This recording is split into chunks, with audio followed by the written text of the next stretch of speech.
45 sekund ichida uy sharoitida sochingizni to'g'ri quritishni o'rgatib qo'yaman.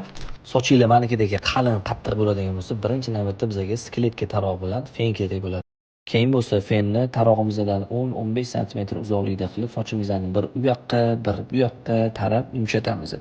Sochlarimizni ho'l bo'ladigan bo'lsa, fenni issig'iga qo'yib turib, birinchi ildizlarni ozgina qutib olamiz. Old qismida iloji boricha cho'lkani agar tepaga qaratmoqchi bo'lsanglar, issiq havoda birinchi yaxshilab tarab turib, oxirida muzdek havo beradigan bo'lsanglar, old qismi cho'lka xuddi shunaqa qotadi.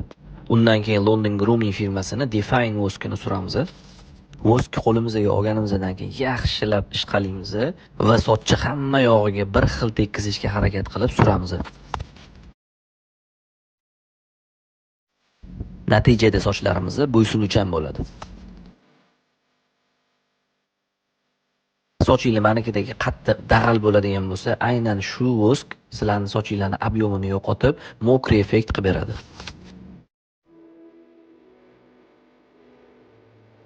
Video foydali bo'lgan bo'lsa, sochini yaxshi ko'radigan do'stlaringizga jo'natib qo'ying.